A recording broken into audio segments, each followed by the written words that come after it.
Thank Okay. you, Dave. So, Um, it's a pleasure to be sharing with you all.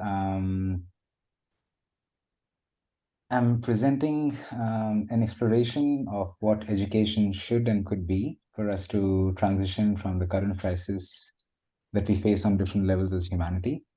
Um, Jung, Sri Aurobindo, and Gebser have given us such a rich landscape of consciousness and psychology, which I will attempt to navigate to find some insights into the questions of becoming and the process that can lead us into a new consciousness. The 21st century has been termed the century of crises. In our rapidly changing world, we are experiencing dramatic shifts in our ecosystems, social systems, as well as individual psyche. Technology has shrunk the scale of our world, both in respect of time and space. However, this massive technological leap has come at a great cost. The health of our ecosystems, communities, and individuals is deteriorating just as rapidly. Ivan Illich, an Austrian philosopher, has presented these crises as a result of diminishing returns from our age of reason and material development. While it seems that our social systems are developing, growing, and becoming better, their impact is exactly the opposite of what they set out to do. The better the healthcare system, the more people fall sick. In fact, at a younger age, the better the education system, the poorer the level of education, where while there may be more people in schools, the scope of learning is reduced. The better the communication technology, the less we feel connected with our world and ourselves, and so on. We are being asked to rethink how we got here and reimagine the purpose of humanity and our place in the world. The century of crises is a century of opportunities to rediscover what humanity has lost on the way and come together as a global collective to create new paradigms that address the challenges of ecology, culture, and personal well being. In our effort to see the world and ourselves in different ways, we need to develop a new language. Such an exercise would be possible and effective when groups of people come together and form communities of learning where a plurality of perspectives can be explored and shared. As these are processes of learning, we must ask if the current education systems support such explorations. Institutionalized education is being seriously questioned for its validity in a world where information is easily accessible to all through technology, and on the other hand, where education has drifted far from addressing deep human seeking. A new paradigm for education is the call for a new world. But before we begin to understand what this paradigm could be, we must reflect on what is education for. And to answer this question, it is important to ask what education is. What are the goals of learning in the 21st century? And what are the goals of becoming as individuals and humanity as a whole? To understand this, I will explore the philosophies of Carl Jung, Sri Aurobindo, and Jean Gebser, and their insights into the development of consciousness. I will attempt to synthesize a telos for humanity according to these thinkers and suggest some directions and tools that can help us move towards it. To start with, let's look at Carl Gustav Jung's typology and his classification of personalities.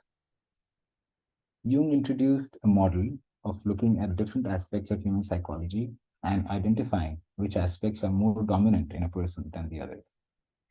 He introduces the terms introversion and extraversion, meaning turning inside and turning outside, along with two main functions, rational and irrational. Further, there are two rational functions, feeling and thinking, and two irrational functions, sensation and intuition. While these terms have become popular as psychoanalytical labels, Jung was not for labeling people. Rather, he was well aware that a person will have all the cognitive functions expressed in different ways and intensities. Jung does not talk about these functions as evolving from one to the other, but I will suggest that depending on the time and the context, one of these functions has been predominant in our collective consciousness, and therefore there is some element of temporality to them, even if it is not linear. Modernity can be seen as an expression of extraversion, and some of the alternatives being suggested today of going deeper within as part of the new spiritual revolution can be seen as a collective introversion. Within this frame, we can situate the rational and irrational functions at different periods of history. The early ages of humanity could be considered dominant in sensation and intuition, with rational minds slowly developing and including feeling and thinking as prominent faculties. The thinking function became completely manifested with the European Enlightenment, leading to the present age, which we can call a rational age. We are now, along with rediscovering our introverted selves, are moving towards a rediscovery of our irrational selves and redeveloping our faculties of sensations and intuitions. Jung's typology, therefore, can be mapped to the evolution of consciousness, individual and collective, not in the sense of one leading to the other, but one more developed or manifested than the other. What can be seen as evolving and developing is perhaps the consciousness complex that results from the combination of all these functions. Jung has termed this process of the development of the self and the synthesis of the individual and the collective as individuation, the realization of what he calls the self, which can be understood as the image of a God in human and the physical and non physical apparatus on the journey of life. A complete individuation must require all the cognitive functions to manifest fully, where none of the function is repressed or half conceived, but all exist in a mutuality and harmony. This is the process of constant unfolding of the human faculties towards their fullest capacity. Jung's individuation, therefore, can be considered as a psychological and social telos. Moving on to Gebser, we find in his theory of consciousness an unfolding or uncovering of its extent, starting from the zero dimensional to the four dimensional. These, what Gebser calls structures of consciousness, seem to develop discontinuously. There is no evidence in Gebser's writings to suggest that these structures evolve from each other. However, they do emerge from one another and one after the other, one after the other, either as a result of the preceding structure or simply through a mutation in our consciousness. We can think of them as leaps of consciousness rather than gradual movements. The causes of these leaps are hidden in the time and space in which they occur, or what Gebser calls the psychic environment. The origin of this development is with an archaic structure of consciousness where there is no individual identity, there is a cosmic oneness, and no awareness of separation. This moves then to the magical structure where the consciousness of the individual starts developing, and there is a recognition of the world as a separate environment which can be sensed. This creates a relationship of wonder, imagination, and magic. From there, we move to the mythical structure, which further differentiates the individual from their environment, and life is interpreted in symbols, language, and conventions. Next comes the structure of the mental structure, where the mind and ego are fully developed, and the mind uses not imagination or symbols, but logic and reason to relate to the world. Finally, we are told of the emergence of the integral structure, a structure which is not only beyond the previous structures, but an integration of all of them fully developed in their expression. Gebser uses the word diaphanous to describe the integral structure of consciousness, suggesting a structure that allows us to see through the various structures of consciousness. Gebser therefore creates a spatial ontology that allows a vision of different structures, and also a temporal ontology that allows the past, present, and the future to be accessible at the same time within the integral structure. This structure then becomes a goal for life and humanity, its destiny to work towards or prepare towards its natural emergence. When we consider Sri Aurobindo's theory of evolution, we find similar temporal and spatial ontologies. However, they are based on his own experience of a yoga psychology that aims to seek the absolute. This understanding of the evolution of the inconscient towards the absolute proceeds from the Vedic realization that the absolute is involved in the inconscient. This movement from the inconscient back to the highest consciousness, which Sri Aurobindo calls the progressive unfolding of the divine, is the purpose of evolution. The stages referred to by Sri Aurobindo in this process are from the inconscient to matter, to life, to mind, finally to the supermind. The matter is veiled in the inconscient, life in matter, mind in life, and the supermind in the mind. Evolution, therefore, is the outflowering, the becoming of the absolute until it reaches the supramental consciousness, a consciousness beyond the mind, a manifestation of the cosmic mind. However, the supermind is not the final stage of the evolution. It is only an intermediary between the finite becoming of the human and the infinite being of the absolute. It is a bridge between the worlds of humanity and the divine. Sri Aurobindo further offers the tool of integral yoga as a preparation towards a supramental consciousness. Integral yoga becomes education for the matter, life, and mind to evolve out of their finite becoming. Sri Aurobindo has also offered a psychosocial model of evolution adapted from the stages proposed by German historian Lamprecht. It starts from the symbolic age, where human beings embody the symbolic reality of the cosmos. Humans themselves can be considered as symbols of the spiritual reality. These symbols get differentiated and crystallized into types, leading to the typal age, characterized by concerns of ethics and values.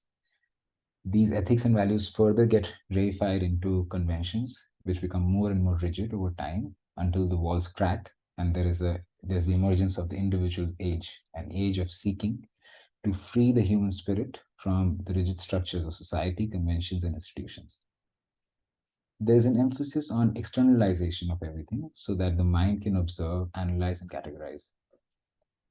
With these divisions, we lose the subtle and invisible parts of the mind, um, invisible parts that the mind cannot perceive. A search for these subtle experiences lead us to the subjective age where the mind turns upon itself, leading to a process of internalization. This, Sri Aurobindo tells us, is the preparation of a spiritual age, a living reality manifested in communities organized in divine anarchy and spiritual fraternity. The will of becoming divine life upon earth is the telos of Sri Aurobindo's cosmology and yoga. It is easy to see the parallels in Jung's typology, Gebser's ontology, and Sri Aurobindo's psychology. Jung's the intuition function relates with Gebser's archaic structure and with Sri Aurobindo's ideas of inconscient and the symbolic. Sensing with the magical structure, with the physical and the typal stage.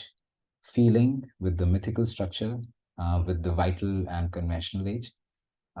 Thinking with what both Gebser and Sri Aurobindo call the mental and the idea of the individual age. While such an exercise is interesting intellectually, we must be aware that it does take away the nuances of these models and perhaps oversimplifies the goal of becoming that they have to offer. The culmination of Jung's individuation, the supermind of Sri Aurobindo, and the integral structure of Gebser all point to a synthesis of the different parts of human psychology, a synthesis which can be seen as an integration of previous stages, and in the case of at least Sri Aurobindo, an outcome of the fulfillment of the preceding stage. Such a synthesis leads us to a new paradigm for humanity, in which it is able to express its ecological, social, and psychological functions with equal rigor and importance. An education for such a paradigm would require skills to relate to the different worlds within and outside of us. These worlds will be found not only in the geography of our psychology, but also in its temporality, offering us the opportunity to reflect on and learn from our collective past. Education then becomes a continuous discovery of what the integral means. Depending on the experiences of the previous structures, it becomes a process of constant unfolding, a process of learning to become. Sri Aurobindo, Gebser, and Jung's contributions are invaluable in helping us set the foundations for a theoretical understanding of an integral consciousness and giving us a vocabulary to relate to it. However, we also need a practice of the integral to apply this psychology in our lives. And to be able to develop this, we need education in the language and practice of the integral. We need new forms of education that can allow the emergence of the psychic environment to facilitate individuation and manifestation of the supermind. Scholars and practice teachers around the world are transcending the boundaries of conventional pedagogy and academy and inspiring this movement by demonstrating a new way of engaging with knowledge through critical consciousness for self determination, self realization, self actualization, and finally, self exceeding. In this sense, education becomes not of the teacher or for the students, but a shared experience of learning and growth towards the self exceeding of both. This education is based on a process of dialogue between the past, present, and the future. The various structures that we inhabit, and the structures that are waiting to emerge.